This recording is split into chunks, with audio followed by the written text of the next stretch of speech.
Assalamualaikum warahmatullahi wabarakatuh. Saya atas nama Muhammad Bilal dan teman saya Muhammad Arizal akan menjelaskan materi tentang etnolinguistik. Jadi etnolinguistik itu adalah cabang ilmu yang mengkaji hubungan antara bahasa dan budaya yang digunakan dalam konteks sosial. Jadi sebutan lain dari etnolinguistik itu adalah antropologi linguistik. Jadi antropologi itu adalah apa ya? Ilmu yang mempelajari tentang manusia, dan salah satunya itu keberagaman manusia, dan salah satunya itu budaya.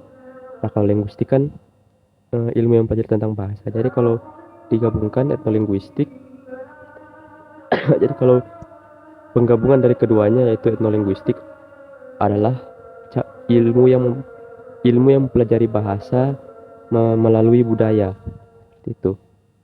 Nah, secara garis besar, secara garis besar etnolinguistik meneliti bahasa dalam konteks penggunaannya oleh komunitas tertentu. Para peneliti di bidang ini mencoba memahami bahasa yang berfungsi sebagai sistem simbolis, atau bahasa itu mencerminkan dan membentuk pengalaman budaya. Misalnya, bagaimana kosakata dan struktur kalimat dalam suatu bahasa dapat mencerminkan nilai-nilai, norma, dan pandangan dunia di suatu komunitas. Contoh dari penjelasan ini yaitu eh, contohnya kalau macam di mana di budaya orang Jawa begitu, cara anak-anak ngomong ke ngomong ke ngomong ke orang tuanya dan ngomong ke temannya itu beda. Contoh dia kayak bilang, dia bahasa kata orang pertama ya aku atau saya, itu dia biasanya ngomong saya kalau ke orang tua, tapi kalau ke teman-temannya dia ngomong aku begitu. Padahal sama-sama saja itu mengartikan mengartikan diri sendiri, tapi dia berbeda cara penggunaan katanya. Baik, selanjutnya adalah terms in ethno-linguistic. Di sini ada beberapa ya terms dari ethno-linguistic ini. Yang pertama itu ethno-linguistic vitality.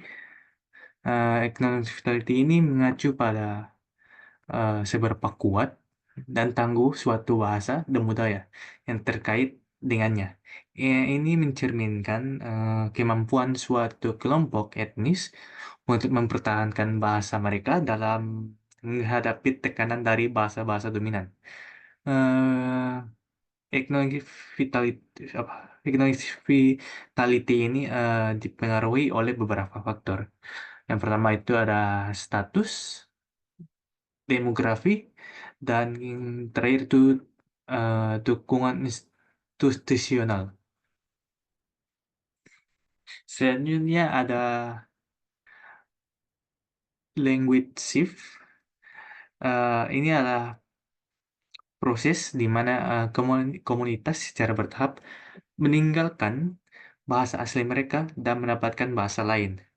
Hal ini biasa terjadi akibat beberapa faktor, seperti faktor sosial, ekonomi, ataupun politik. Misalnya ketika bahasa dominan memberikan lebih banyak peluang ekonomi atau sosial, penutur bahasa minoritas mungkin mungkin mulai meninggalkannya bahasa asli mereka demi bahasa dominan tersebut. Yang berikutnya, ketiga itu ada linguistic relativity. Jadi linguistic relativity ini juga dikenal sebagai hipotesis Sapir-Whorf. Jadi adalah gagasan bahwa bahasa yang kita gunakan itu eh, mempengaruhi cara kita berpikir dan memandang dunia. Artinya orang-orang yang berbicara bahasa berbeda mungkin memiliki cara pikir yang berbeda karena perbedaan struktur dan kosakata bahasa mereka.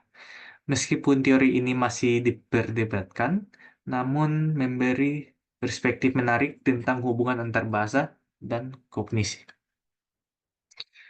Selanjutnya itu ada Ethnography of Communication. Ethnography of Communication ini adalah studi tentang bagaimana bahasa yang digunakan dalam konteks budaya tertentu. Ini melibatkan pengamatan dan analisis terhadap bagaimana orang berkomunikasi dalam kehidupan sehari-hari, termasuk aturan percakapan, bahasa tubuh, dan makna sosial dari pilihan bahasa. Dari Ethnography of Communication, ini membantu kita memahami bagaimana bahasa berfungsi sebagai alat untuk membangun hubungan sosial, mengungkapkan identitas, dan menyampaikan makna dalam konteks budaya yang berbeda. Selanjutnya ada linguistic diversity. Jadi linguistic diversity ini merujuk pada banyaknya bahasa yang berbeda-beda yang digunakan di dunia ini. Ini adalah kekayaan budaya yang sangat berharga dan juga penting dalam memahami kognisi manusia dan interaksi sosial. Keanekaragaman linguistik memberikan wawasan tentang bagaimana bahasa berkembang dan bagaimana bahasa yang berbeda mencerminkan cara pandang dan nilai-nilai budaya yang berbeda. Dan yang terakhir itu ada linguistic landscape. Jadi landscape ini adalah tampilan visual bahasa di ruang publik, seperti pada papan nama, iklan, grafiti, dan lain sebagainya. Jadi linguistic landscape ini mencerminkan keanekaragaman bahasa dan budaya dalam suatu komunitas. Nah, ini juga adalah cara untuk memahami bagaimana bahasa-bahasa yang berbeda digunakan dan berinteraksi dalam konteks sehari-hari, serta bagaimana identitas linguistik dan budaya ditampilkan di ruang publik. Nah, kajian linguistik antropologi atau etnolinguistik ini cukup banyak, salah satunya tentang kajian di cara bahasa dipakai dalam ritual dan upacara, sampai bagaimana bahasa itu bisa mencerminkan hubungan kekuasaan di masyarakat. Contohnya di kelompok-kelompok tertentu, cara berbicara seseorang bisa nunjukin status sosial atau etnisnya. Lalu selanjutnya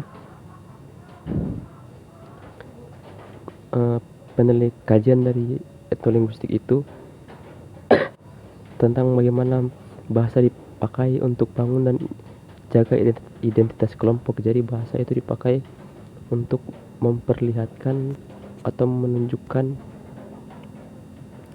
ciri khas dari suatu budaya begitu. Nah, selanjutnya di etnolinguistik juga melihat peran bahasa dalam pendidikan. Bagaimana pendidikan itu bisa mempertahankan atau mengubah bahasa. Di banyak sekolah contohnya ada kurikulum yang sudah tidak mencantumkan bahasa lokal begitu. Diajarkan cuma bahasa Indonesia dan bahasa luar, bahasa Inggris atau bahasa Perancis, tapi bahasa lokal tidak diajarkan. Cuman sedikit sekolah yang kurikulumnya bisa pemakaiannya menggunakan bahasa lokal.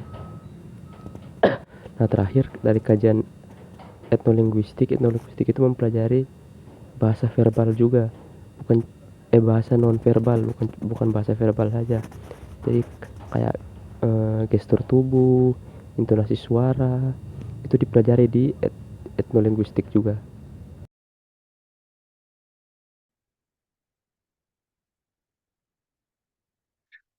Ya, mungkin itu saja dari presentasi dari kelompok kami. Kurang dan lebihnya mohon maaf. Wassalamualaikum warahmatullahi wabarakatuh.